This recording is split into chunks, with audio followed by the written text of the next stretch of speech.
desafortunadamente en nuestro país es muy frecuente este tipo de enfermedades y pasan pues por los hábitos, en gran medida por nuestros hábitos alimenticios, por nuestros hábitos de fumar, etc. Entonces, cuando ya abres el corazón y ves, realmente solamente ves el corazón con grasita amarilla sobre él. Y los cirujanos, por ejemplo, cuando tocan las coronarias, su sensibilidad es esa, que es como si tocaras un caminito como de piedras, como duro. Usualmente o lo normal es que tengamos un 60% de esta capacidad contráctil del corazón. Estos pacientes entran con un 6, un 8% de esta capacidad. Si no estamos atentos, ahí podría el paciente tener un despertar intraoperatorio. Y si su corazón ya no se pudo reparar, ese momentito en el que en equipo decides, ¿sabes qué? Pues bueno, ya no hay más que hacer y tienes que detener la bomba, pues literal, la última persona con la que habló fue conmigo. Y lo que me dijo fue, es que yo creo que no voy a salir de la cirugía. A la madre. Entonces llevas al paciente y lo traes volando 10 horas y no tantas horas, y ya lo llevamos a Los Ángeles, si mal no recuerdo, y ya estando a 2 horas de llegar, pues ¿qué crees? Que se le acabó el oxígeno a la ambulancia aérea. Tu podcast, donde tendremos casos médicos impactantes. Comenzamos.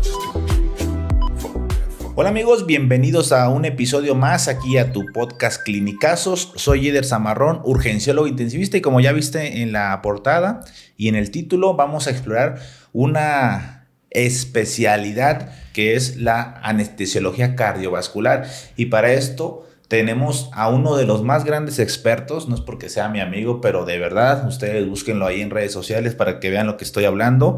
El doctor Rafa Lima Linares, anestesiólogo cardiovascular con adiestramientos avanzados en otro tipo de tecnologías que ahorita vamos a ir explorando. Bienvenido, doctor Rafael, ¿cómo se encuentra usted? Gracias, Eder, muy bien, muchas gracias por la invitación. Siempre es un gusto poder hablar contigo, platicar un ratito.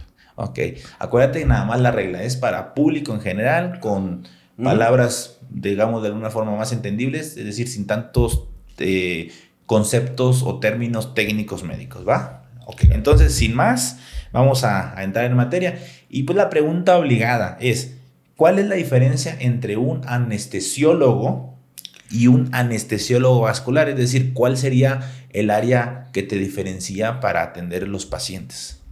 Claro, como anestesiólogos, en nuestro entrenamiento, pues nos enseñan a dar anestesias a la gran mayoría de pacientes.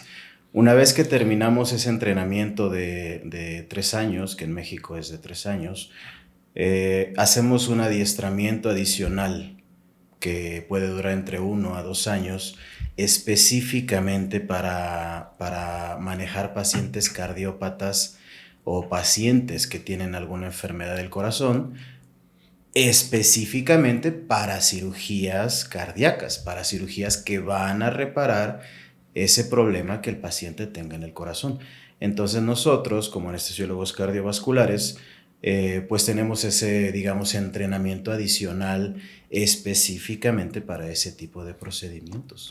Entonces nos vamos a centrar mucho, como ya se han dado cuenta, en un área de quirófano, la parte del equipo quirúrgico y la parte del equipo, en este caso, de anestesiología, ¿ok? Ahora, entrando netamente al tipo de pacientes que van a atender ustedes como equipo, ¿cuáles serían como que las cirugías más frecuentes y por qué se requieren esas cirugías que ustedes ven en este tipo de quirófanos, ¿no? Quirófanos pues cardiovasculares, por decirlo de alguna forma. Sí, totalmente. Son quirófanos, no quisiera decir especializados para ello, pero son quirófanos que deben de tener algunas características, porque al final son cirugías que involucran a muchas gentes que tenemos que estar ahí, y pues todos tenemos que estar trabajando en coordinación. Entonces, ¿cuál es la cirugía más frecuente que vamos a estar operando? Muy probablemente la cirugía de bypass cardíaco o de revascularización miocárdica, que son cirugías en las cuales las arterias coronarias de los pacientes, las arterias que le llevan sangre y nutrientes al corazón, de alguna manera y por factores que ya ahora les comento, se van a tapar esas arterias y hay que ponerles como tal, un puentecito que va desde la aorta, desde una arteria muy grande del cuerpo, van desde ahí hasta más adelante de donde está tapada la coronaria. ¿Y esto por qué pasa? Desafortunadamente en nuestro país es muy frecuente este tipo de enfermedades y pasan pues por los hábitos, en gran medida por nuestros hábitos alimenticios, por nuestros hábitos de fumar, etc. Entonces, desafortunadamente eso como población nos pone en un riesgo bien alto de este tipo de cirugías. Yo le copié al doctor Lima una frase que es: todo paciente o toda persona que fuma está enferma del corazón hasta demostrar lo contrario. Y en tu experiencia, ¿cómo lo percibes? Porque a mí no me creen, pero tú que estás ahí dándole anestesia a estos tipos de pacientes, que ahorita les comentamos un poquito más a fondo cómo es que llegan a requerir este tipo de cirugía si no se pudo resolver con otras estrategias previas. Pero ¿cómo ves tú las arterias de estos pacientes que tienen pues el hábito, el peor de los peores hábitos, que es fumar? Sin duda, eso es algo que a mí me dejó muy, muy claro. Dos pacientes que hemos metido a este tipo de cirugías, que eran pacientes delgados, deportistas, se cuidaban bien, etcétera, y lo único que hacía era que fumaban mucho y sus arterias las tenían espantosamente lastimadas. Entonces, y pacientes jóvenes, o sea, estás hablando de 50, 55 años, ni siquiera dijeras, bueno, ya en los años 80 y esto, y no, o sea, son pacientes jóvenes que definitivamente este tipo de cirugías pues les dio un beneficio tanto en los años que van a vivir como en la calidad de vida que van a tener en esos años. Ok, ¿nos podrías dar un poquito más de profundidad de este tipo de hallazgos? Es decir, métenos a nosotros como espectadores a ese momento en que abrieron el pecho de la persona, o sea, el tórax, expusieron el corazón y dijeron, mira, las arterias cómo están. O sea, ¿qué recuerdas de esos momentos? Sí, el corazón es como tal un músculo que está como enrollado sobre sí mismo y esto, ¿no? Normalmente debería de verse como un músculo magro, limpio, etc. Cuando ya abres el corazón y ves, realmente solamente ves el corazón con grasita amarilla sobre él, y los cirujanos, por ejemplo, cuando tocan las coronarias, su sensibilidad es esa, que es como si tocaras un caminito como de piedras, como duro. Uh-huh. Entonces, así ellos se dan cuenta en dónde están las lesiones y en dónde han de colocar los puentes que necesitan poner. Sí, yo les explico brevemente que cuando las personas tienen un síndrome coronario, ya sea agudo, uh-huh, o sea crónico, significa que se taparon, o sea, de forma muy rápida o de forma progresiva, eso significa agudo y crónico, las arterias que nutren de sangre y por lo tanto de oxígeno al mismo corazón. Y como dijo el doctor Rafa, o sea, viene de la aorta, dos grandes ramas para nosotros los mundanos, una izquierda y una derecha, y ahí le llevan sangre a estos territorios del corazón, a la parte izquierda y la parte derecha, bla, bla, bla. Uh-huh. Entonces, cuando se va formando por muchos hábitos, por muchos factores de riesgo cardiovascular, obesidad, tabaquismo, sedentarismo, grasas altas, el tener obesidad o excedente de grasa, pues se va acumulando también grasa en su interior y eso la va obstruyendo, como les digo, de forma a lo largo del tiempo, o que se pueda romper esa placa y se obstruya de forma aguda. Cuando se obstruye de forma aguda, puede a lo mejor con un medicamento tratar de disolver ese coágulo, o lo ideal que es ir a un cateterismo cardíaco. Ya por ahí hemos tenido algunos episodios con cardiólogos intervencionistas en donde pues se destapan las arterias por dentro con catéteres, se le dejan stent, etc. Pero ya sea que no sea posible hacer esto, porque las arterias estén demasiado dañadas o porque de una forma crónica llegaron a estar demasiado dañadas hasta calcificadas, es cuando entran a hacer estos puenteos que le está diciendo el doctor Rafa. Y como se habrán dado cuenta, a veces el único factor de riesgo que tienen cardiovascular es el tabaquismo. ¿Y por qué dices que ahora les cambia mucho la vida? Pero pues si tú estás diciendo que de la aorta ahora le van a sacar un puente, brincándole la lesión, entonces ya quedó bien el flujo, ¿no? ¿O por qué dices que les cambia muchísimo la vida? Claro, porque al final esta enfermedad, como bien lo comentas, es una enfermedad crónica que va pasando año tras año tras año, y el cuerpo es inteligente. El cuerpo obviamente echa a andar mecanismos para compensar esa enfermedad.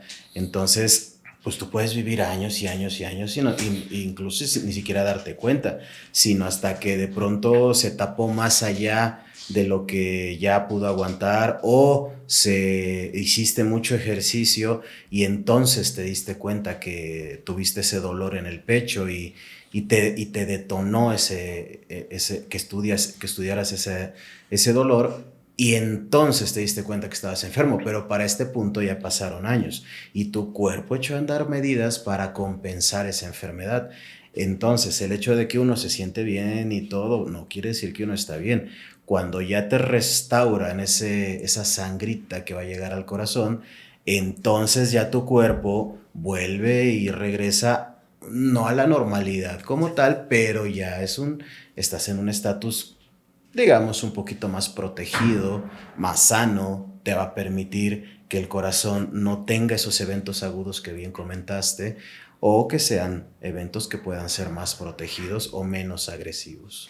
Ok, ahora, fíjate bien, algo que yo creo que a muchos nos interesa, que no tenemos pues obviamente esa experiencia, ni los propios médicos de otras especialidades estamos en esos momentos. Es un equipo muy cerrado el que entra, el cirujano, el anestesiólogo, enfermería y bueno, algunos otros profesionales que ahorita nos contarás que a veces ayudan en algún tipo de tecnología que ayudan para que pues mientras estén operando el corazón pues se mantenga con sangre todo el cuerpo, ¿no? Entonces eso es algo muy peculiar de este tipo de quirófanos. Yo conozco pues obviamente pues, porque he leído, porque Rafa es mi amigo y luego me enseña cada caso ahí, ¿no? De cirugías de corazón abierto muy impresionantes, pero que nos comentes ahora sí cómo es netamente el acto primero de darle anestesia a este tipo de pacientes. Yo sé entonces que algunos pueden venir agudos, algunos pueden venir grave de urgencias o de la sala de hemodinamia porque no se les pudieron destapar las arterias, u otros ya pueden venir de alguna forma más programados porque sí, se sabe que tienen las arterias tapadas, pero a lo mejor no completamente tapadas o no de forma aguda tapadas. ¿Cómo es ese el proceso en el que recibes al paciente? ¿Cuál es la interacción que tienes con el paciente? Porque muchos creen que el anestesiólogo nada más, sí, a ver, lo voy a dormir y ya. No, ustedes tienen una interacción prequirúrgica, una interacción transquirúrgica, que es donde los manejan a veces, no siempre, dormidos, o anestesiados, válgame la expresión, y también posquirúrgicos. Entonces, ¿cómo es ese proceso de recibir al paciente y llevarlo a la anestesia y luego ya el momento de empezar la cirugía? Yo creo que todos los anestesiólogos tenemos esa analogía que hacemos siempre con los aviones. Sí. Despegas y aterrizas un avión.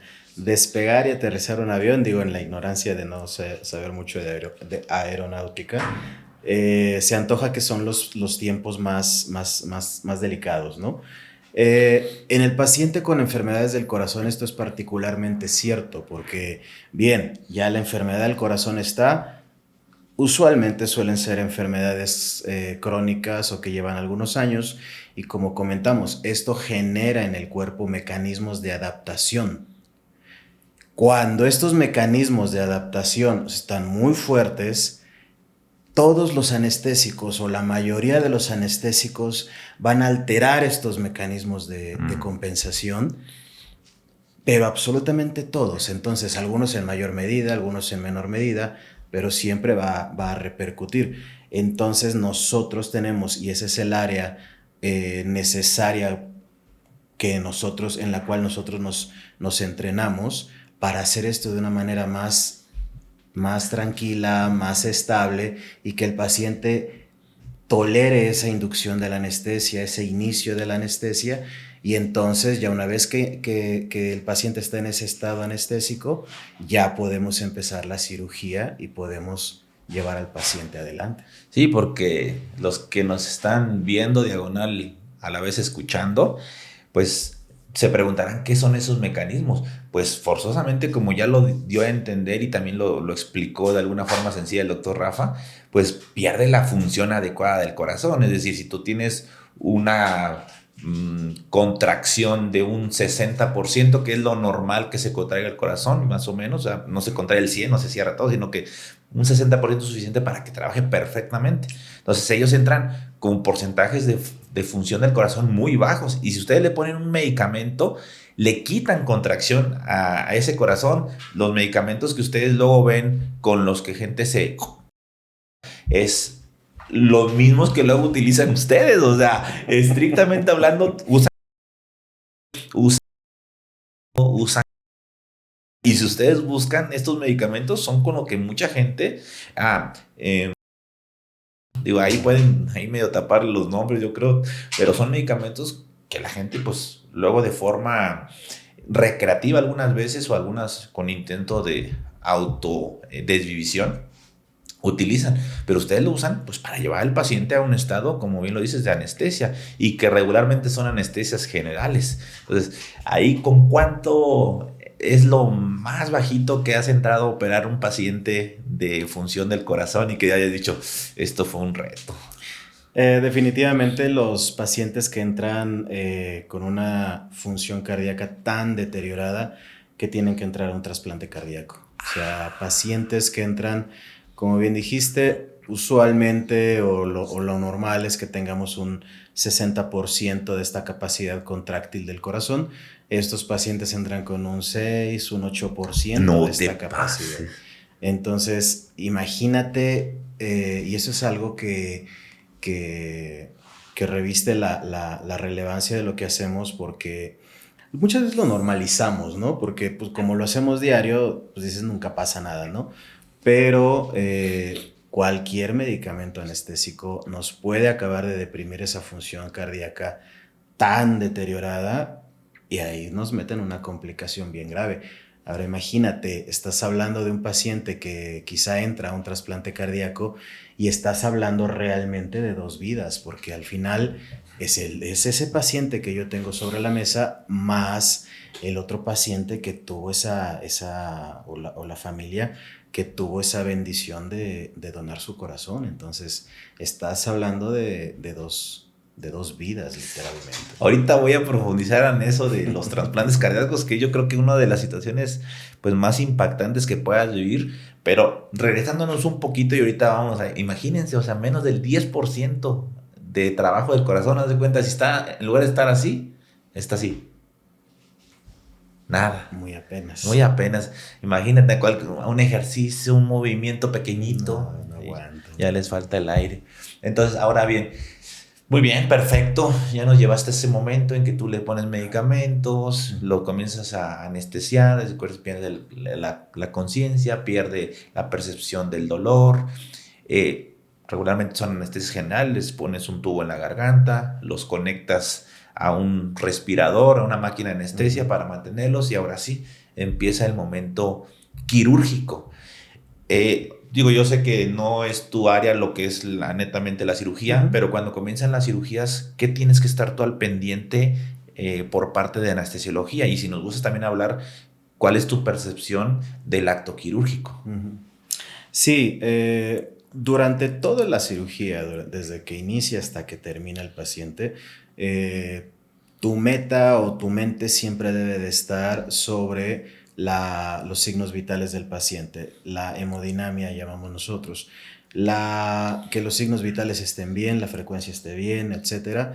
Pero además, algo que define los procedimientos quirúrgicos complejos, específicamente de lo que yo sé, que es de cirugía cardíaca, algo que define esto es que entre más complejo es un procedimiento, el trabajo en equipo se hace más necesario. Pero necesario, estamos hablando de obligatorio. O sea, Si yo quiero meter un paciente complejo a cirugía y yo no me llevo bien con el cirujano, con el enfermero, etcétera, la posibilidad de que el paciente salga bien se reduce. Entonces yo tengo que estar atento a que el cirujano esté trabajando de manera cómoda, que yo esté trabajando de manera cómoda y que podamos estar en comunicación todo el tiempo para que el paciente obviamente esté lo mejor posible. En algún punto si se inestabiliza o algo y yo le tengo que pedir al cirujano, oye, haz esto, haz aquello, etcétera, o el cirujano a mí, oye, ayúdame con esto, ayúdame con aquello, tenemos que estar en comunicación efectiva siempre, siempre, siempre. ¿Cuál crees que es el momento en el que tú has percibido más probabilidad de que se inestabilice más? Es decir, que inclusive pueda presentar hasta un paro cardíaco durante estos procesos pre, igual y pues a lo mejor no tanto, ¿verdad? Transquirúrgicos o posquirúrgicos. Muchas veces, quizá el momento más delicado, por así decirlo, para llevar a cabo este tipo de cirugías utilizamos una máquina que hace las veces de corazón-pulmón. Entonces, nosotros tenemos que conectar al paciente a esta máquina, detener su corazón y luego volver a echarlo a andar y salirnos después de esta máquina. Cuando salimos después de esta máquina, necesitamos tener muy, muy, muy cuidadosamente llevado este periodo, porque ahí el riesgo de que algo pase y tengamos otra vez que meterlo de emergencia a esta máquina complica obviamente el resultado. Entonces hay que ser muy cuidadosos en esa parte. Tanto el cirujano debe de ya manipular al corazón con mucho mayor delicadeza, con mucho mayor cuidadito, y yo estar atento a que los cambios que presente el paciente inmediatamente atacarlos y tratar de mantenerlo estable, ¿no? Yo creo que ese es el periodo más delicado. Cuando dicen lo sacan a bomba de circulación. Sí, o sea, es que ustedes ahorita, a lo mejor si aún no están percibiendo los momentos o los lugares, están con un paciente ya con el tórax abierto, con el corazón, el cirujano y el ayudante pues prácticamente en sus manos para estar pues reparando lo que tengan que reparar. Y el anestesiólogo atrás checando, él dice sencillamente los signos vitales, pero están con un chorro de monitoreo, monitores por aquí, monitores por allá, una bomba por aquí. Si ustedes lo vieran, se asoman, dicen, ¿qué está pasando? ¿Por qué tiene tantas cosas ese paciente? Pues porque lo están operando a una cirugía pues prácticamente de tórax abierto. Dicen cirugía de corazón abierto. Bueno, sí, a veces el corazón tiene que abrir, ¿verdad? Pero es regularmente una cirugía de tórax abierto. Ahora, ¿en qué cirugía sí se usa esa bomba en donde se saca sangre y pues se está bombeando sangre para el resto, para todo el cuerpo a partir de esa bomba? ¿Y en cuáles no se deben de utilizar? ¿O en cuáles generalmente no se utilizan? ¿O en todas se van a utilizar? Esa cirugía, esa bomba, ese aparato que hace las veces de corazón-pulmón, se usa prácticamente en el 99% de las cirugías de corazón. Hay un pequeñito grupo de este tipo justamente de cirugías de bypass coronarios que se puede hacer con el corazón latiendo.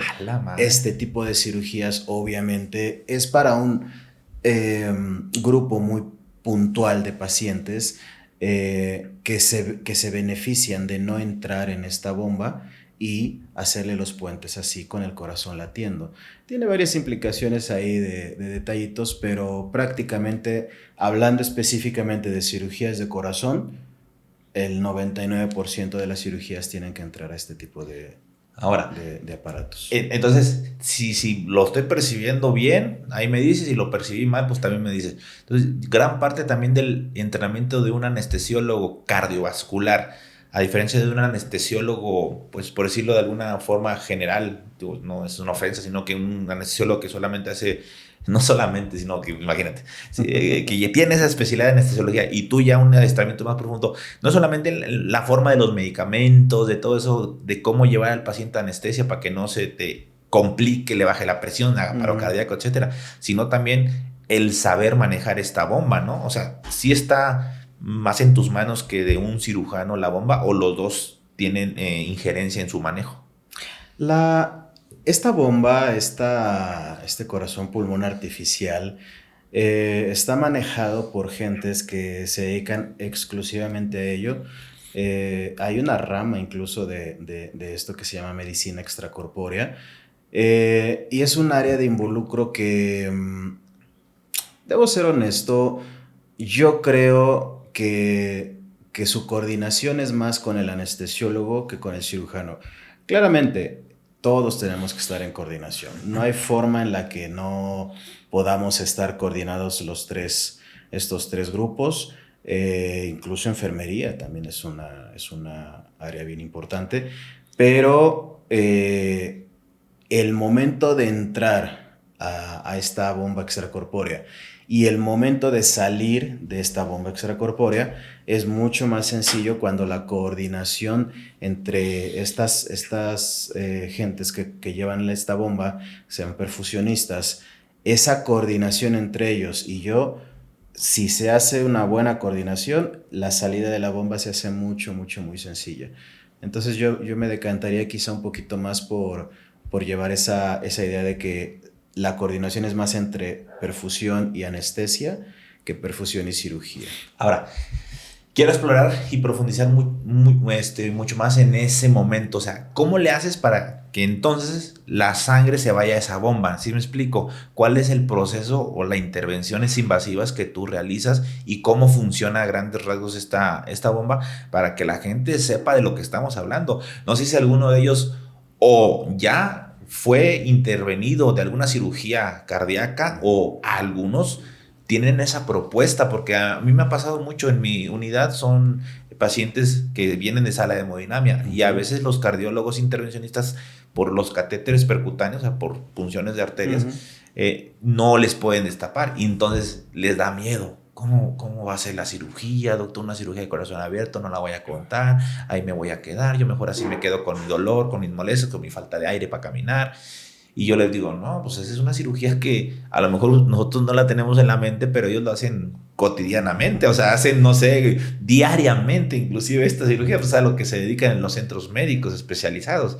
Entonces, ¿cómo es ese proceso ya de llevar a bomba a tu paciente para que ahora pues pueda ser intervenido netamente en el corazón?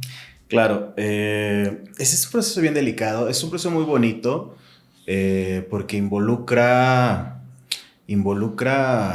a todos. ¿Por qué?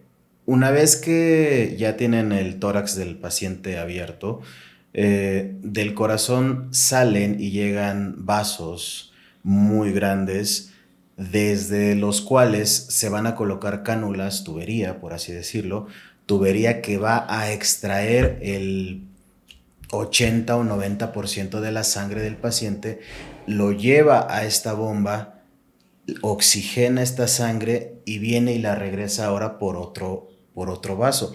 Entonces estamos excluyendo, por así decirlo, al corazón. ¿Cuál es el problema para mí? Que digo, de entrada, que si algo pasa con estos vasos, ya estamos entendiendo que estamos hablando de perder muchos litros de sangre muy rápido. El ser humano promedio tendrá como 5 o 6 litros de sangre. Así que si perdemos 2 o 3, pues ya fuimos, ¿no? Entonces, ese es el primer problema. Afortunadamente, como bien dices, es muy raro que los cirujanos con los que yo trabajo, por ejemplo, tengan este tipo de incidentes porque son cirujanos supremamente cuidadosos. Somos todos muy juiciosos y entonces es muy poco probable que algo suceda de esta índole.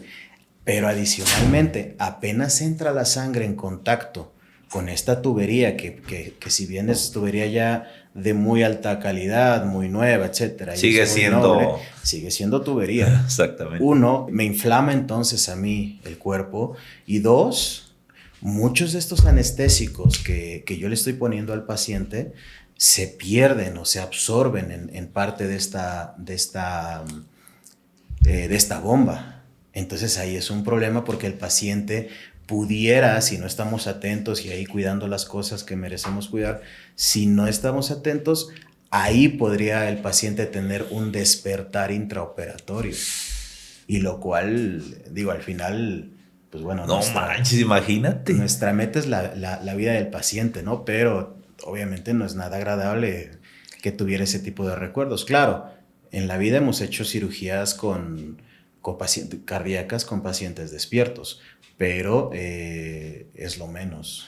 Claro. Oye, entonces, ahí nos contaste esa situación de que el paciente puede tener algo que se llama despertar dentro de la cirugía. De hecho, los que tengan más curiosidad, por eso yo tengo un video aquí en el canal que se llama Despertar Intraoperatorio. Ahí yo le hice ahí la investigación y me asesoré ahí con unos amigos anestesiólogos también. Sí. No le dije a Rafa porque luego no me iba a asesorar. Pero, no, ¿qué están metiendo en esos temas? Nada. Pero sí lo hice desde el punto de vista, pues, para público en general y basados en una de las películas que hay.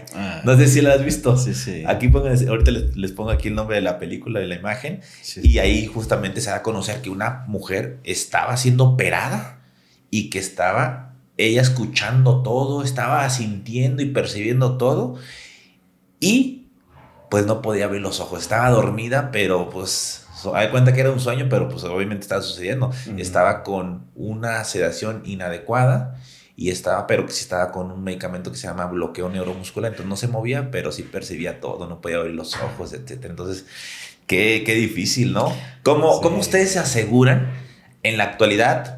Porque ya ahorita pues hay más tecnología que aquellos años, que no pase eso. Es decir, que ustedes, sí, no se mueve. Sí, no se mueve porque está con el medicamento del bloqueo, pero en realidad está con el cerebro activo.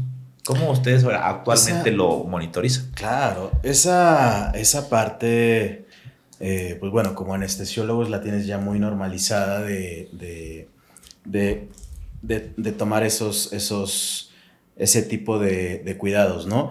Pero existen ya actualmente muchos monitoreos que van orientados a ello, ¿no? A tratar de asegurarnos de que el paciente no sienta, no le duela, no tenga ese tono muscular que tenemos, etc. Existen muchos monitores para ello. Existe obviamente la experiencia de cómo hacemos nosotros las cosas, pero vaya, sin lugar a dudas, lo ideal es tener esos monitores para nosotros estar viendo de manera lo más cercana posible qué tan bien anestesiado o qué tan bien dormido, por así decirlo, está el paciente y que no tenga ese tipo de situaciones, ¿no? Sí, afortunadamente, digo, para que la gente se le pierda el miedo, en la actualidad existen, pues, ya, como bien lo dicen, monitores muy avanzados, muy sofisticados que te van a asegurar que estés bien anestesiado. Aunque aún así, si no se tiene esa tecnología, también hay que asegurarse muy bien con los medicamentos. Pero yo creo que para tu tipo de cirugías en donde, como explicas, tienen que sacar la sangre y ahí se puede perder cierto efecto del medicamento, yo creo que casi va obligatorio que entres con eso, ¿no?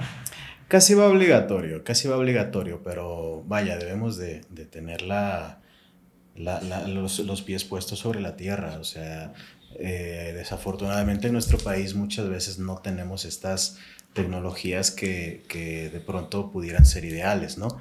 Eso que hace que, pues bueno, o sea, en los años que uno lleva, desarrollas esa experiencia para tratar de asegurar, incluso sin este tipo de monitores, que este tipo de situaciones no van a pasar, ¿no?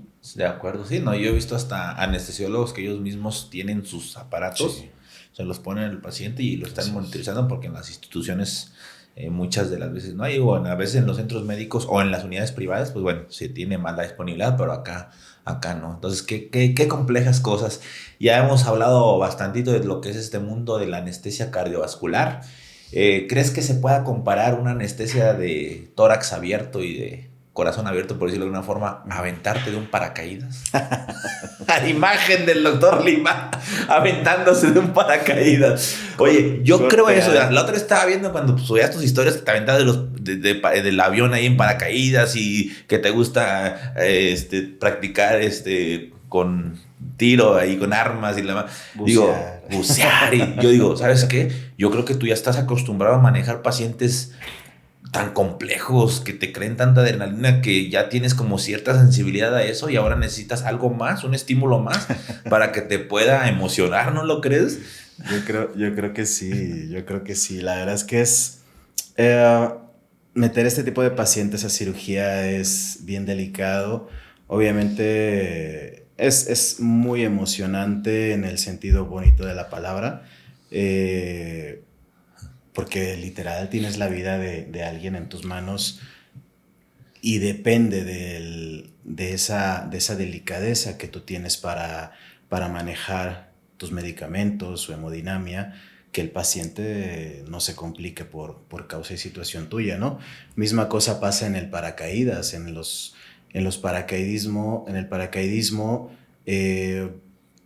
cuando inicias a entrenarte en ello, pues bueno, llevas a 2 coaches al lado tuyo, pero apenas se abre el paracaídas ya vas tú solito, y ya de la delicadeza que tú tengas para manejar el paracaídas será la forma en la que tú vas a caer. Entonces sin duda es un tipo de estilo de vida que yo creo que tienes toda la razón.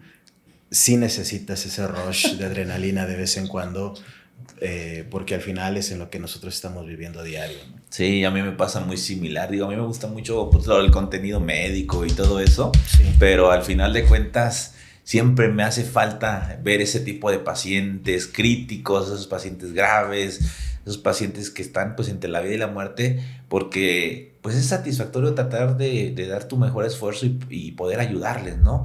Ya sea para que sobrevivan o para que tengan una atención adecuada y pues tal vez no sobrevivan, pero pues uno hacerle lo que se debe, ¿no? Y en ese aspecto pues también quería preguntarte, o mejor dicho, quiero preguntarte, porque pues si bien nos hablas de situaciones pues generales que tal vez puedan percibirse como que es una tasa de éxito del 100%, pues no es así. Todo en medicina tiene sus probabilidades y si bien entran con más beneficio que riesgo a una cirugía, porque esa es la realidad, toda cirugía, toda paciente que entra en una cirugía es porque tiene más beneficio que riesgo, pero hay riesgo. Ahora, ¿cuáles crees que serían los riesgos en los que se pueden presentar? Digo, ya sé que el más extremo es que fallezca, pero ¿cuáles son las complicaciones que luego te tocan atender? Que dices, me hizo esto, me hizo lo otro, y que pues tienes que actuar rápido, si no puede fallecer, o bueno, inclusive pues aunque actúes a tiempo y rápido, a veces no se pueden evitar. Claro, yo creo que las complicaciones más trágicas, por así decirlo, puede ser sangrado. Estamos manipulando vasos de los pacientes considerablemente grandes. Quizá cuando los estamos tocando o están tocando el corazón, obviamente se generan arritmias que puede o no tolerar el paciente. Entonces, yo pienso que podrían ser esas dos las que en un momentito te pueden llevar al paciente. Es decir, arritmias del corazón, que el corazón lata de manera irregular, o sangrado. Yo creo que eso es lo que más... Y las dos, pues, sabe de mal decirlo, que como ya les comenté, pues le lleva al fallecimiento a los pacientes. Ahora, ese momento en el que el paciente tiene una arritmia y que puede hacer pues mucha inestabilidad o inclusive un paro cardíaco, ¿cómo se atiende en quirófano teniendo el corazón abierto? Porque, por ejemplo, nosotros pues tenemos una arritmia y si está muy rápida ese ritmo cardíaco, por ejemplo, o muy lento, y el paciente mantiene cierta presión arterial aceptable y ciertos ahí datos, pues le ponemos medicinas, o para que se les baje, o para que se les suba, o un marcapasos, ¿verdad? Por la vena o por parches. Si ya se inestabiliza mucho, ¿verdad? Lo requiere este marcapasos, o si se inestabiliza mucho y es una arritmia muy rápida, pues le damos descargas en el pecho, le damos tantito, se lo bajamos, etc. Cuando hace paro, pues compresiones en el pecho, adrenalina, otros medicamentos, etc. Pero ustedes, ¿cómo es ese paro cardíaco dentro del quirófano con un tórax abierto? Porque es diferente. Claro. Y algo que justo este fin de semana tuvimos un curso que dimos a algunos colegas médicos y les comentábamos eso. Para nosotros como anestesiólogos o cirujanos cardiovasculares, nuestra área de comodidad, de tranquilidad, de bienestar es la bomba. Una vez sucede algo muy grave, lo primero nos enfocamos en meter al paciente a bomba. Lo sostengo yo, como bien dices, con medicamentos, con lo que se puede, etcétera, pero de inmediato hay que tratar de entrar a bomba. Entramos a bomba y ya nos tranquilizamos todos y vemos qué fue lo que sucedió, qué fue lo que pasó, era algo previsto, era algo imprevisto, lo que sea, pero para nosotros la tranquilidad es que el paciente esté en bomba, porque ahí yo estoy garantizando y estoy asegurando que su cerebro está bien, tiene buena llegada de sangre, sus riñones, su hígado, todo. Entonces ahí ya estamos en ese, les digo yo, en ese cachito de tranquilidad. Claro. Del quirófano. Sí, claro. Mientras les siga funcionando bien la bomba extracardíaca, extracorpórea, pues tienen un poquito, como dices, más de calma, entre comillas, un poco más de sitio de confort para trabajar. Ahora, ¿recuerdas algún caso que pues haya, digo, no me acuerdo con quién estaba platicando, con un urólogo, y le digo, algún caso que dice, pues no, ningún especial, y me contaba uno y era un caso bien complejo, y le digo, es que cada quien tiene como normalizado lo que hace. No sé si te has dado cuenta. Sí. Porque tú, por ejemplo, dices, sí. Le digo, oye, sí, es que voy a meter aquí. ¿Qué vas a? No, pues un paciente a trasplante cardíaco, un paciente que va a revascularización. Y yo digo, la máquina. Y es como lo que haces diariamente. Entonces, a lo mejor nos puedes contar un caso que para ti sea como que cotidiano, pero pues que realmente va a ser un caso impactante para nosotros. No cardiovasculares quirúrgicos, como ustedes, ¿no? Que laboran en ese ambiente, o para público en general. Te voy a platicar un caso bonito que tuve hace varios años. Tocó meter una paciente a cirugía cardíaca. Tenía un defecto en su corazón, un hoyito que no se había cerrado cuando debía haberse cerrado, una comunicación interauricular. Y la niña resultó ser estudiante de medicina, 16 años o 17 habrá tenido en aquel tiempo. Iba entrando a medicina. Yo creo que iba entrando. Paola se llama, seguro va a ver esto. Y entonces la metimos a cirugía y la niña no tenía como que miedo de la anestesia general. Le dije, bueno, pues si quieres te damos anestesia con un piquetito en la espalda y solamente te dormimos del cuello hacia abajo y ya está, te sedamos un poquito para que estés a gusto y ya.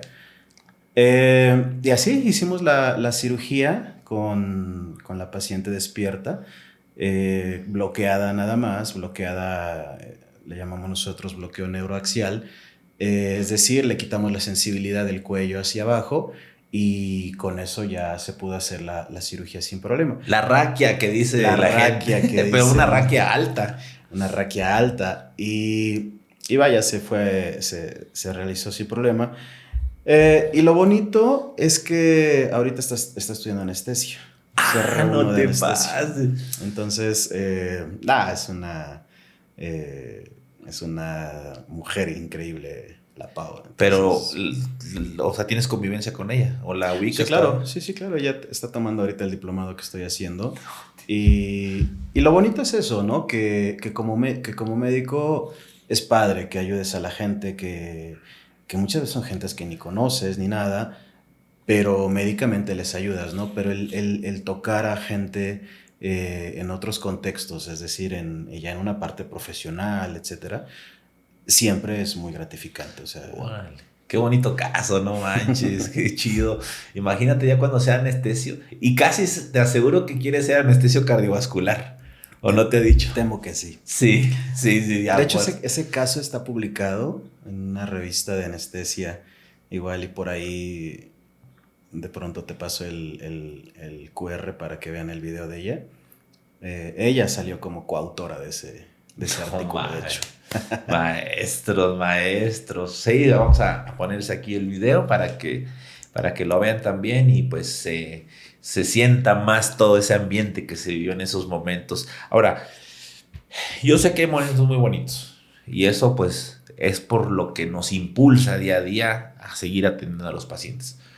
Pero hay momentos en los que flaqueas y que inclusive tendemos mucho los médicos a culparnos de cosas, de que no, yo esto, o el cirujano, o el anestesio, o el enfermero, la enfermera, o sea, como que a veces en nuestro afán de, pues, a ver, como que nos sentimos un poquito defraudados de nosotros mismos, o nos quedamos con esa espinita de que pudimos haber hecho más, como que comenzamos a lanzar culpas, cuando también creo yo que a veces hay evoluciones naturales de las enfermedades que no podemos.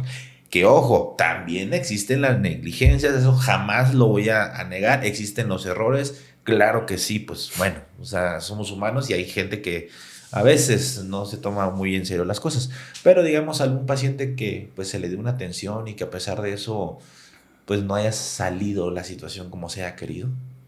Sí, por la naturaleza de pacientes que manejamos nosotros, eso es relativamente frecuente, pero ahí, vaya, es particularmente delicado, por así decirlo, cuando tú metes pacientes pediátricos, cuando metes niños y que muchas veces entran a cirugías complejas y los tienes en esta bomba de circulación extracorpórea, en este corazón pulmonar artificial y pues vaya, al final, como bien dices, muchas veces se va a poder y muchas veces no se va a poder, pero pues es especialmente crítico este punto en donde tú sabes que esta bomba extracorpórea está haciendo las veces de corazón-pulmón y todos los órganos del paciente están bien, salvo su corazón. Y si su corazón ya no se pudo reparar, ese momentito en el que en equipo decides, ¿sabes qué? Pues bueno, ya no hay más que hacer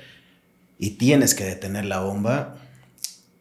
Esos momentos, yo creo que en la vida tengo 3 casos que sí me pegaron mucho en su momento y los 3 fueron pediátricos. No sé si sería mucha indiscreción, digo, sin decir nombre ni nada, pues que nos cuentes uno de cómo llegó contigo, qué interacción tuvo y qué Claro. Desenlace. Sí, tuve hace muchos años un paciente que llegó con una arritmia muy, muy grave. Entró en un aparato como este tipo de circulaciones extracorpóreas, pero portátil, por así decirlo, más pequeñito.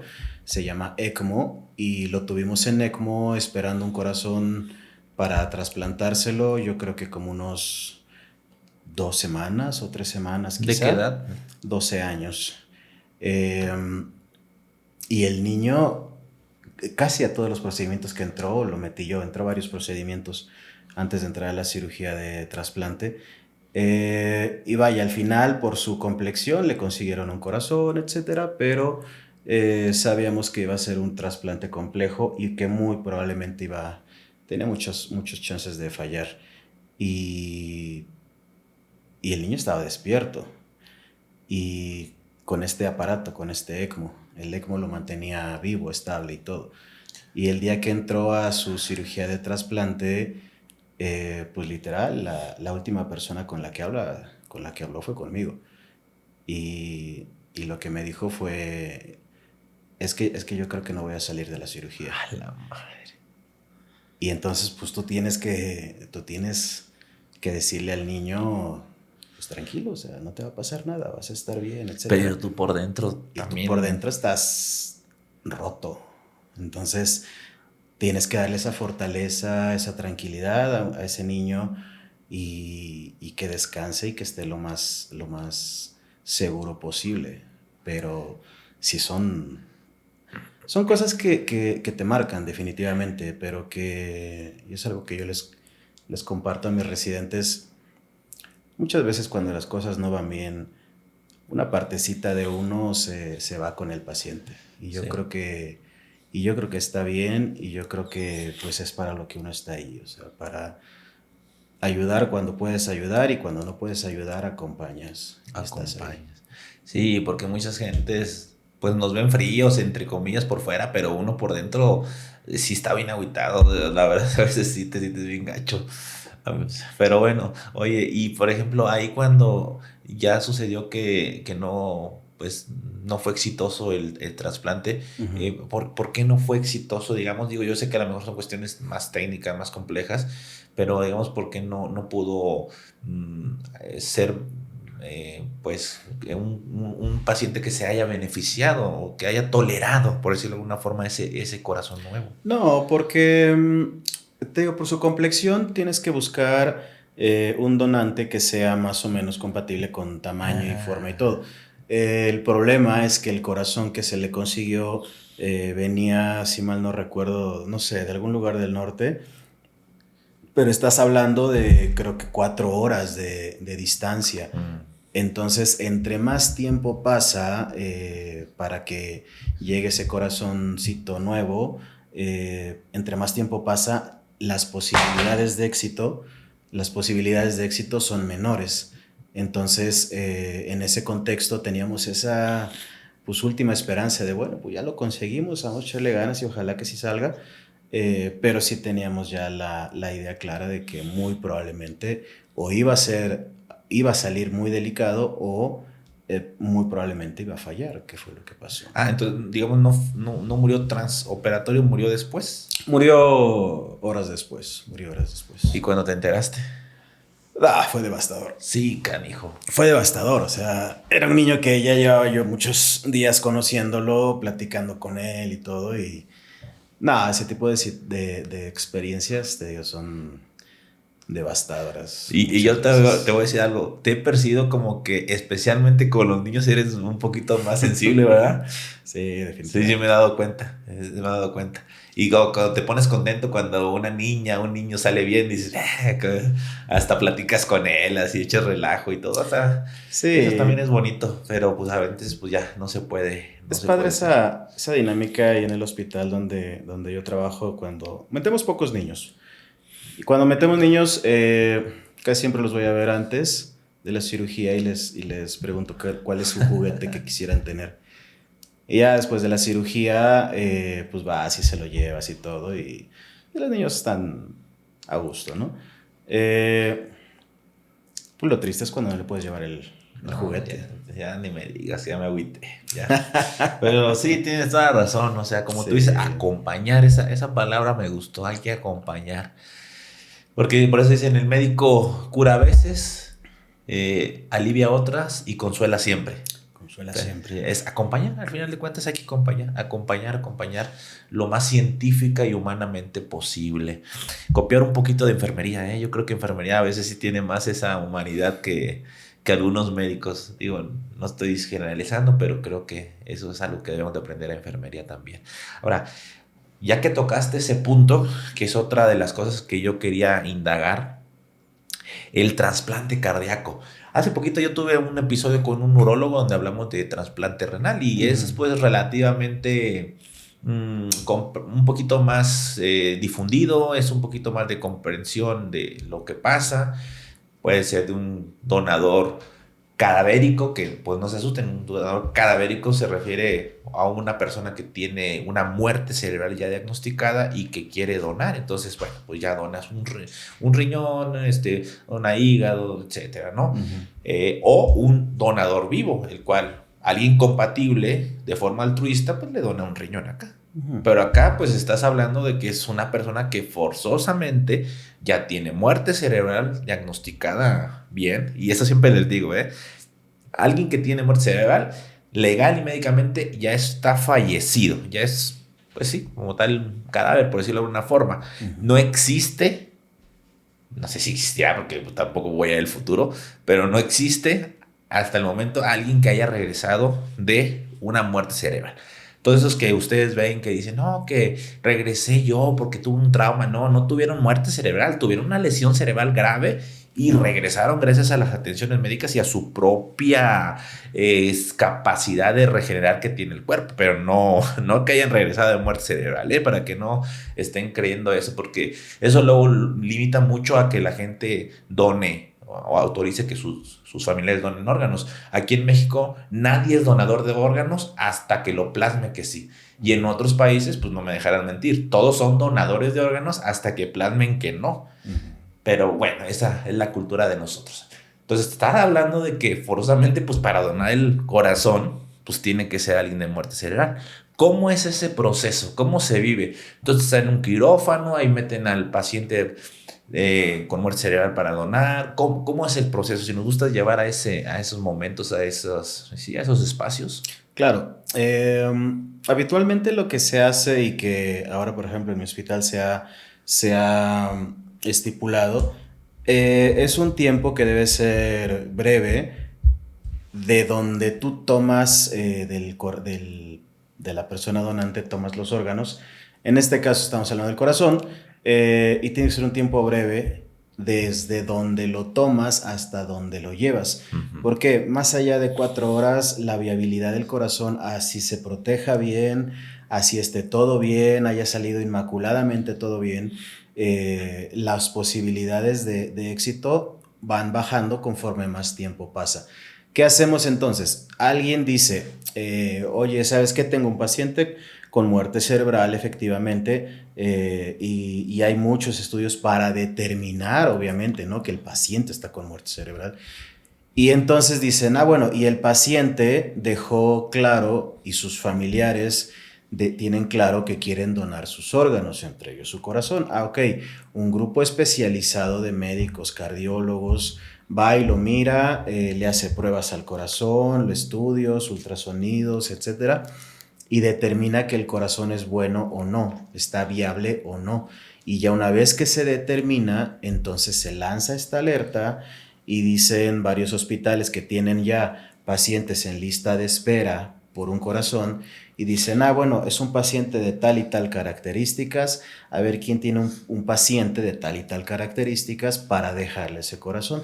Y ya una vez que se encontró esa paciente o ese paciente, se llama al hospital en donde se va a injertar el corazón, en donde se va a poner, y ya se hace toda la logística de tomar el corazón del donante. Y para este punto en donde ya se tomó el corazón del donante simétricamente en el otro hospital, se está preparando al paciente para ponerle ese corazón. Es como una obra de arte que vas coordinando, o sea, no puedes fallar en ningún momento. O sea, lo que te decía al principio, o sea, no puedes complicar al paciente, por ejemplo, ya vamos para allá, y con el corazón, y tú complicaste al paciente, al receptor de algo, y fallece.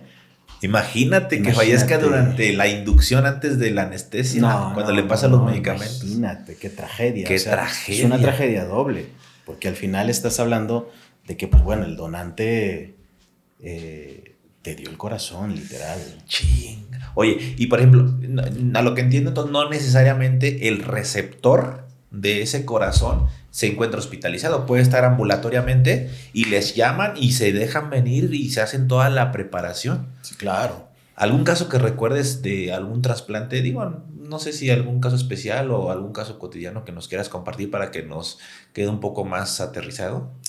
Sí, el trasplante número 100, creo, 100 del hospital, me tocó llegar a recibirlo a mí.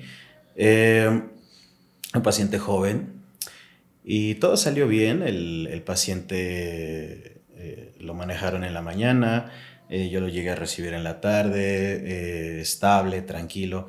Para este punto yo no sabía que era el corazón 100 del hospital, y pues bueno, todo iba bien, todo se veía bastante estable, yo vi al paciente bastante estable. Entonces pues bueno, yo decidí extubarlo en sala de operaciones. Dije, pues bueno, le va a beneficiar estar extubado. Digo, tú como intensivista sabes que los pacientes entre menos tiempo estén intubados mejor. Y pues bueno, ya vi que todo era seguro, que no sangraba, que estaba estable, y bueno, vamos para afuera el tubo y ya no. Y así estoy sacando el tubo y regresa el jefe de cirugía, que fue quien lo operó. Y ya regresa y me dice, Rafa, por favor, no vayas a extubar al paciente. Y Rafa con el tubo en la mano. ¿Qué? No te pases. Pero o sea, lo que entiendo, pues técnicamente fue correcto y estaba indicado. Técnicamente fue correcto, pero vaya, al final yo entiendo para ellos que políticamente, pues bueno, es delicado, ¿no? Pero vaya, al final obviamente no pasó nada, claro, no mereció la pena volver a intubarlo ni nada, y al paciente le fue muy bien, pero sí me pasé ese día. O sea, ya digamos, el turno previo, recibió, le dieron anestesia, implantaron al corazón, tú le diste digamos, la continuación. Y el Lima dijo, bueno, déjame quedo como héroe. No, que pues yo Pues sí, es algo que tú haces cotidianamente. Yo encantado de hacerlo, ¿no? Pero... Oye, no, y, no se pero no esperaba. te, pues digamos, llamaron la atención o algo así. No, afortunadamente todo se hizo con seguridad y todo con todas las previsiones posibles para que no hubiera complicaciones y nada, no pasó nada. El trasplante número 100. Y ya después me enteré que ese era el trasplante número 100 del hospital. Oye, ¿no te acuerdas que hubo un caso medio famoso en donde traían un corazón? Creo que sí era un corazón, no me acuerdo de qué parte de la República, del país la traían y lo trajeron a México. No sé si fue en La Raza o a siglo XXI, o nada más trasplantan en el siglo XXI. No, en La Raza trasplantan En los mucho. dos, Sí. entre La Raza y en siglo XXI. Sí. No me acuerdo dónde fue, pero que venía y se le cayó la hielera, ¿no? No sé si supiste de eso. Vaya, al final no pasa nada, ¿no? Sí, no, pero fue muy peculiar, ¿no? Se ve y dicen, es que se les cayó el corazón de alguien, ¿no? El corazón viene resguardado en bolsas, en cajas, etcétera. Y lo que se cayó fue la hielera, si mal no recuerdo. Se cayó la hielera y pues todos dijeron, es que ahí traen el corazón y no sé qué. Pero, bueno. Sí, no es como que dijeran, no es como cuando metes una cheve al hielo, ¿no? O sea, de que esa es la cheve, directamente la lata, el hielo y la hielera. No, pues viene bien cuidado. Sí, pero muy bien cuidado. Y luego alguien me contó que era amigo de él, la persona que se le había caído, que el vato estaba bien triste porque lo andaban funando en redes. Pero bueno, pues son cosas que llegan a suceder.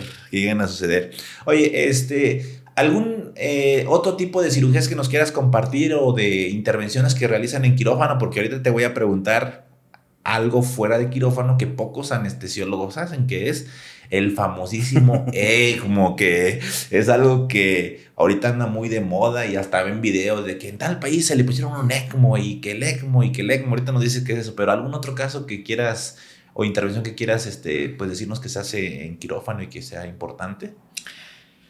Bueno, pues en quirófano lo que estamos ahora incentivando mucho es que este tipo de pacientes que tienen enfermedades del corazón no solamente se operan del corazón, este tipo de pacientes se operan de la vesícula, del apéndice, de la aorta, de cuanto ustedes quieran. Y este tipo de pacientes entran a cateterismos cardíacos a veces. ¿Y cuál es el problema? Que en México se ha hecho mucho énfasis en la atención oportuna de los pacientes que tienen infartos y estos pacientes entran en salas de hemodinamia. Digo, yo hablo del área que me compete, que es anestesia. Desafortunadamente, muchos colegas anestesiólogos que están entrando en este tipo de procedimientos son anestesiólogos que no tuvieron ese adiestramiento o ese entrenamiento en pacientes cardiópatas. Entonces yo creo que es muy loable que muchos están profundizando en este entrenamiento, porque al final la seguridad del anestesiólogo es la tranquilidad del paciente.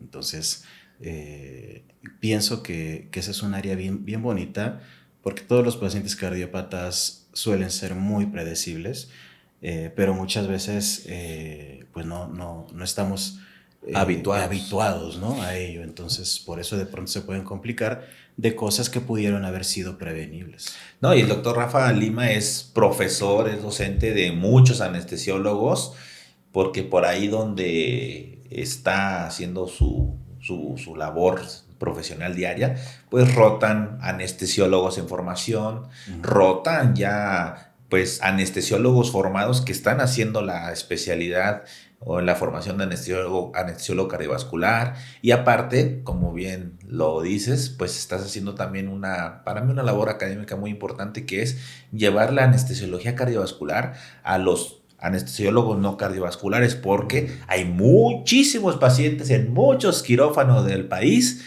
que están siendo atendidos y van implícitos que tengan un factor de riesgo cardiovascular o que tengan coexistentemente una situación de enfermedad cardíaca, y que, pues, como tú bien lo dices, a lo mejor no los van a sacar a bomba, como es su especialidad más a profundidad, pero pues sí pueden someterse a a estrés quirúrgico y eso, pues cambiar todas las reglas del juego transoperatorio, que es lo que muchos no ven, ¿no? Sí, tengo insuficiencia cardíaca, tengo antecedentes de un cateterismo o de una cirugía de bypass, lo que mencionabas, y voy a entrar a la vesícula, sí, pero con los medicamentos que le vas a poner, papá, se te puede inestabilizar y hay que saber cómo actuar. Y eso es lo que tú les enseñas también a todos ellos.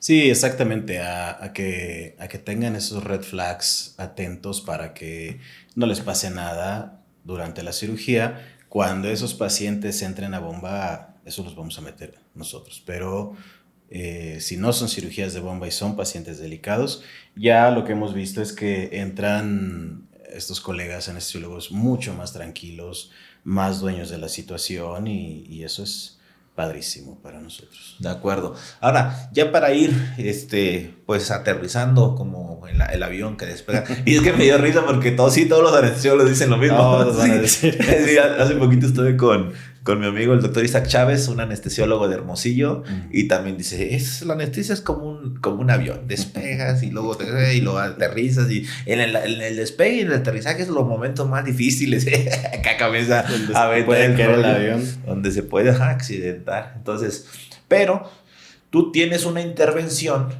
poco común de lo que es el anestesiólogo en general, que es atender pacientes fuera de quirófano a través de una tecnología que está muy en boga, que si bien no tiene pocos años que se ha pues, descubierto y se ha implementado, pues sí tiene relativamente poco en México que ha ganado mucho auge, y eso fue pues, a través de lo que fue la pandemia de COVID-19, donde pues, se comenzó a conocer más casos de este tipo que requieren esta tecnología, que es el famosísimo ECMO. Entonces, ¿qué es el ECMO? En palabras sencillas, ¿quiénes podrían tener indicaciones de este ECMO? ¿Vale? Y, pues, ¿cuál es su función o cuál es la estrategia con la que está sirviéndole, ayudando a los pacientes?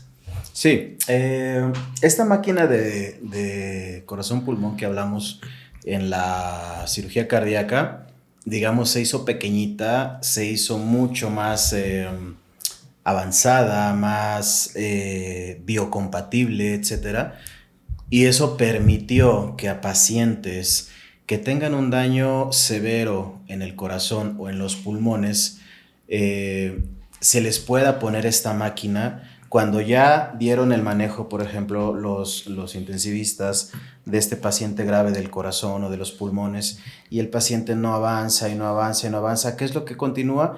Que el paciente va a empezar a tener daño ahora en los riñones, ahora en el hígado, ahora en la sangre, ahora en tal y tal y tal y tal, y esto lleva inevitablemente a la muerte del paciente. ¿Qué es lo que hacemos con el ECMO cuando el paciente está grave del corazón y de los pulmones o de ambos? Entonces lo que hacemos es frenar con esa máquina el daño adicional a los demás órganos. El riñón, el hígado, el cerebro, etcétera, están bien perfundiditos, están bien irrigados, les llega sangre oxigenada perfecto y todo, y dejamos que el corazón y los pulmones o los pulmones descansen, por así decirlo, mientras que este aparato está haciendo las veces de corazón-pulmón. Y así, una vez que ya se recuperó el tejido, el pulmón o el corazón, entonces ya empezamos a dejarles nuevamente la tarea de hacer las funciones que deben de hacer y ya vamos quitando el ECMO. Entonces, algo que les digo, por ejemplo, en los cursos que damos de ECMO, el ECMO no te va a curar absolutamente nada, te va a complicar las cosas porque es un aparato externo, ¿no? Pero compra algo que es bien importante para el paciente grave, que es tiempo. Sí, yo también creo eso. Sí, sí. Y ahorita lo dices, o sea, complica mucho las cosas porque ustedes lo están escuchando muy sencillo, pero la verdad es bastante, entre comillas, agresivo, diagonal, necesario. Es cruento esto porque son punciones en venas, en vasos sanguíneos gruesos, A veces tienen que disecar para ver bien la vena o la arteria, poner cánulas que no son cánulas a lo que nosotros estamos habituados, inclusive en terapia intensiva. Catéteres relativos. Ustedes muchos, catéteres en las venas periféricas, son catéteres. No, hombre, va a ser un catéter, una cirugía aquí, un catéter venoso central. No, hombre. Es más, un catéter de hemodiálisis. Un catéter. No, acá son señores tubos, o sea, son carrizos prácticamente, unos tubotes para que pues no vayan a tener más complicaciones de la que debería, porque pues al final de cuentas están moviendo sangre fuera del cuerpo. Entonces sale sangre por un catéter grande, regresa sangre por un catéter grande y la bomba ya, como tú dices, oxigena, saca un poquito de dióxido de carbono y pues mantiene los tejidos pues mejor perfundidos, mejor oxigenados para que le dé tiempo. Entonces, ¿cómo es ese momento en que ustedes dicen, ¿sabes qué? Nos pidieron ayuda, porque se activa. O sea, no es que como que el grupo de ECMO del doctor Lima, el doctor Montes de Oca y compañía estén ahí en los diferentes hospitales, sino que pues obviamente están de llamado, pues imagínate. Entonces, ¿sabes qué? Le están fallando los pulmones a un paciente y ya se le puso el respirador, se le puso medicamentos y no mejora, jálense. ¿Cómo es esa activación del código ECMO y pues cuál es tu sentir o qué dices? No, pero ¿cuál es tu emoción, no? Es muy sui generis siempre. Obviamente siempre tenemos que tener esa relación y esa comunicación con el médico que está ahí a pie de cabecera con el paciente y pues bueno, ya dice, ¿sabes qué? Yo creo que este paciente podría beneficiarse de ponerlo en ECMO por esto y esto y esto. Hacemos una reunión con este médico, con los demás colegas de mi equipo y vemos la factibilidad de hacerlo. Oye, sí, médicamente está bien, se puede hacer. ¿El hospital de allá tiene la infraestructura para sostener al paciente? Sí, se queda ahí. No, me lo traigo para acá a algún hospital donde yo pueda estar trabajando y ya está. ¿Por qué se tiene que hacer esa valoración? Porque está estipulado que no puedes generar un buen nivel de expertise en este tipo de terapias si no tienes al menos 8 a 10 casos al año. Entonces, es muy poco probable que un hospital fuera de la Ciudad de México y fuera de hospitales de alta concentración de pacientes críticos tengan esa cantidad de pacientes por año como para generar esa experiencia, ¿no? Aquí sí es mucho de experiencia, más de que, claro, la evidencia y las indicaciones están, pero es mucho, es como lo quirúrgico, que sí, le va a ir bien, pero también depende de la habilidad que tenga las manos de cirujano. Acá es también de la habilidad que tenga el grupo de trabajo. Totalmente, y la coordinación y la atención a detalles. Estás hablando que tienes una máquina con una tubería que va conectada al paciente, que le está sacando por ahí de 5 litros por minuto de sangre. Si pasa alguien y se tropieza y jala estas tuberías, es una catástrofe. O si se trombosa una de las... un coágulo. Es una catástrofe. Entonces, ese tipo de... Son tantos detallitos que tenemos que cuidar entre tantas gentes que estamos ahí que no hay más. O sea, tienes que tener experiencia en ellos, si no... Una complicación en ese contexto suele ser catástrofe. Claro. Entonces, les falla el corazón o les falla el pulmón, les falla ambos, van ustedes y dicen, ¿saben qué? Les ponemos el ECMO, cuídenlo bien porque hay un equipo de experiencia aquí.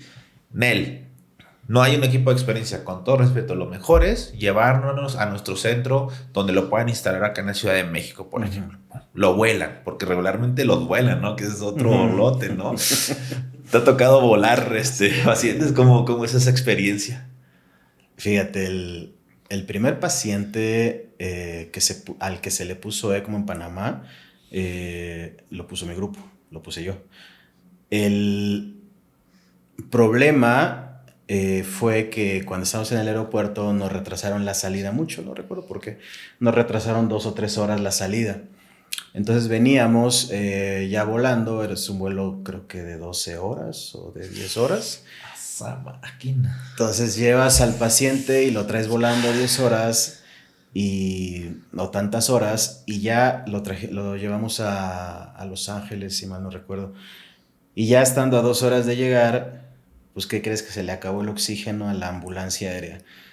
Porque no se contempló ese tiempo adicional que estuvimos parados en el aeropuerto.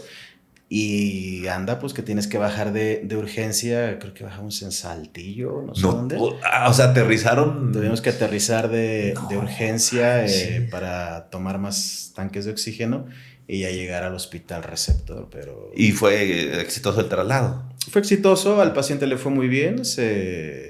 Era una neumonía complicada con pancreatitis. Y le fue bien, le fue muy bien. Qué caso tan difícil. ¿Y de cuántos años? Digo, más o menos. Cuarentón, No, sea, pues joven. joven. Bueno, es que ahorita ya decimos joven nosotros, pero cuando dicen los niños, es un abuelito de 40 años. El viejito de 40 años, pero señor. pues ya cuando uno tiene más recuerdos que esperanzas, pues ya no hay de otra. O sea.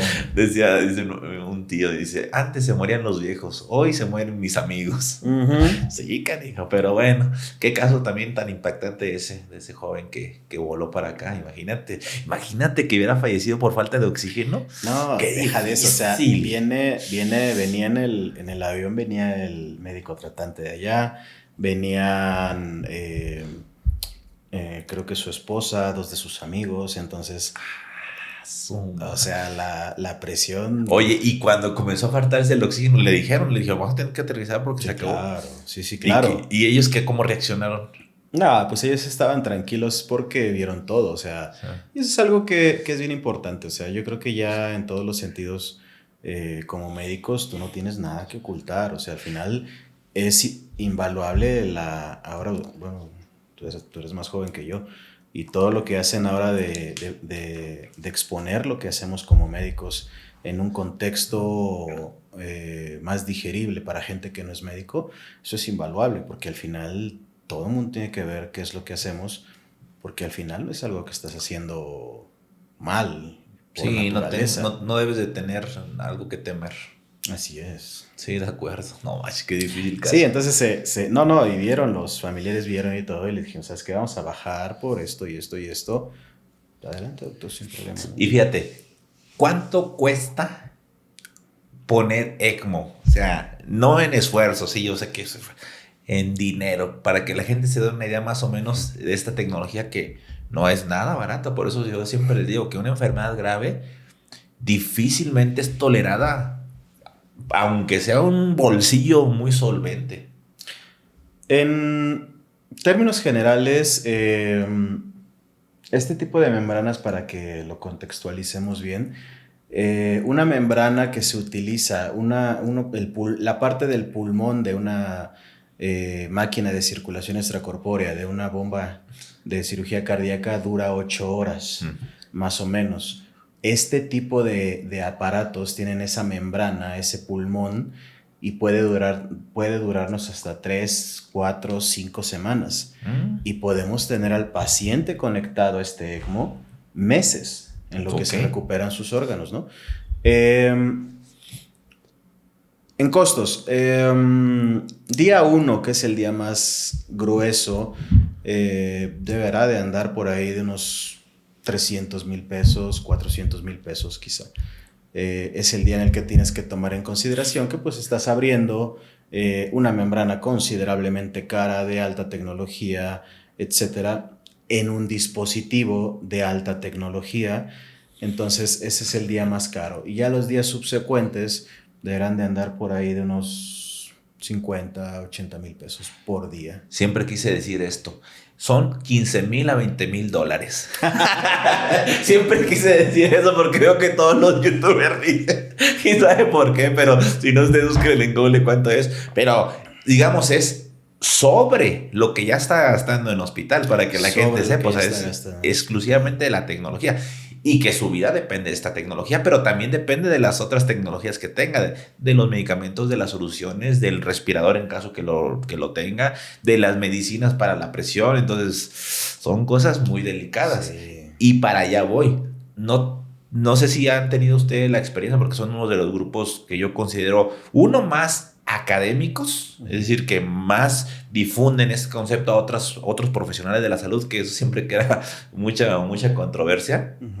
Y 2, también son un grupo que pues tienen más experiencia, yo considero, que algunos otros, con todo respeto. Son un grupo con bastante Sí, pues con bastante experiencia y con bastante academia. Entonces, ¿han llegado a algún lugar donde les han hablado para instalar ECMO? Evalúan todo y entonces no es candidato para ECMO por alguna situación.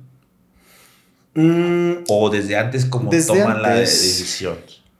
Hay decisiones, hay contraindicaciones para ponerle como muy puntuales. Ok.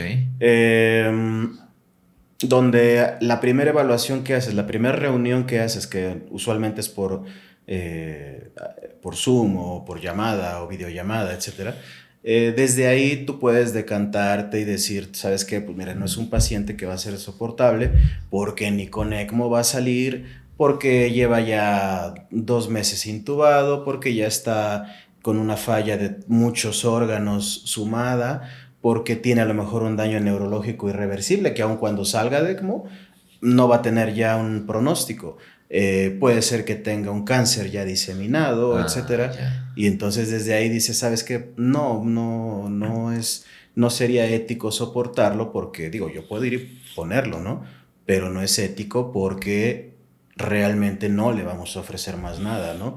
Cuando tienes ese chancecito y estamos hablando de que el ECMO se le pone a pacientes que tienen un 80% de morirse, 80% de posibilidades de morirse, entonces estás hablando que tienes esa ventanita de oportunidad de darle, ¿no?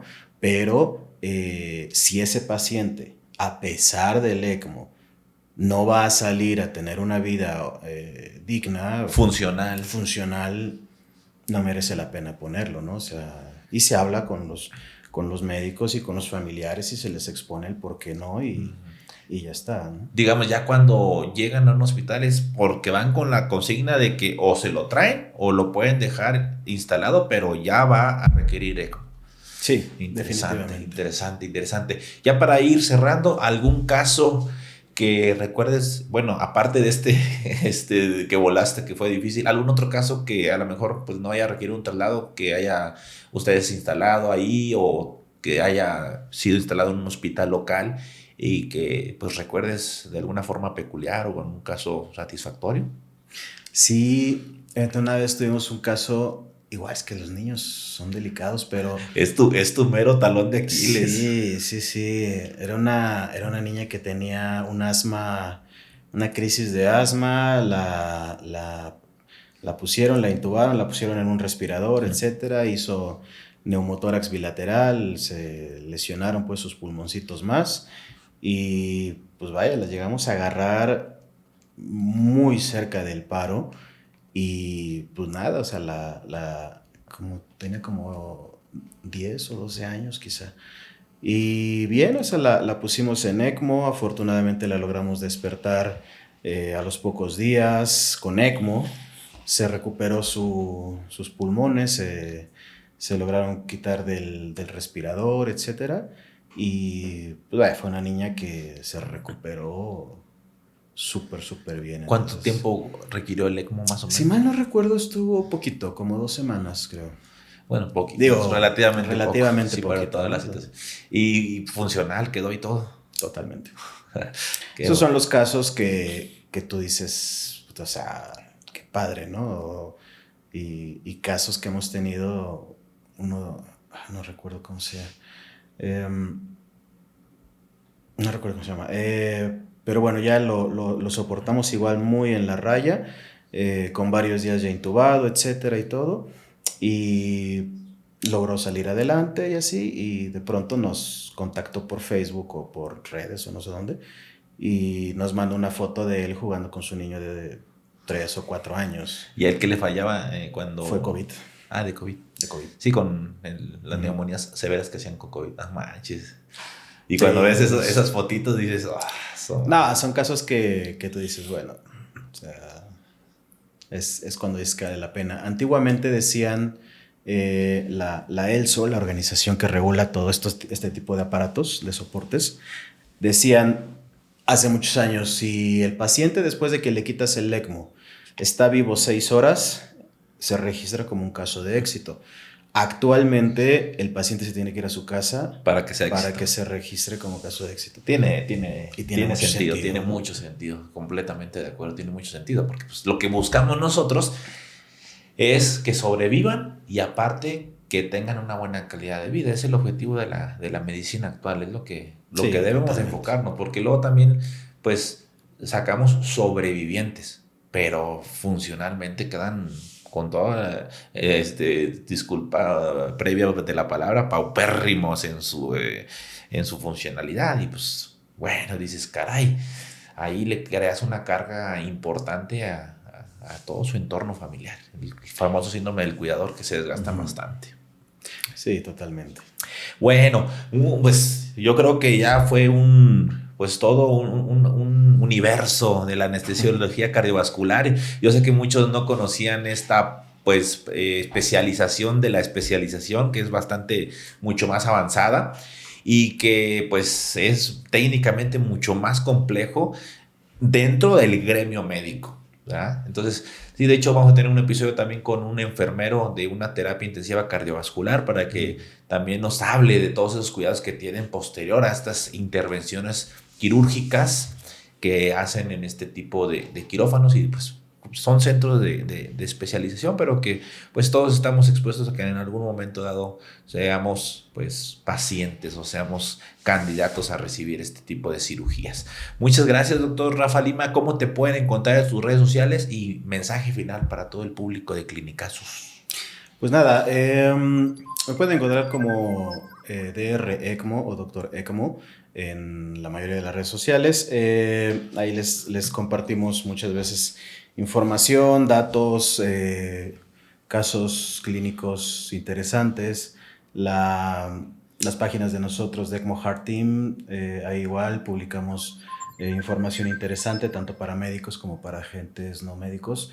Y pues nada, el mensaje yo creo que para todos los que te estén escuchando es que se familiaricen con el tipo de médicos que los atienden, que conozcan a su anestesiólogo, que platiquen con él, que aclaren sus dudas, que les expliquen de qué va la anestesia.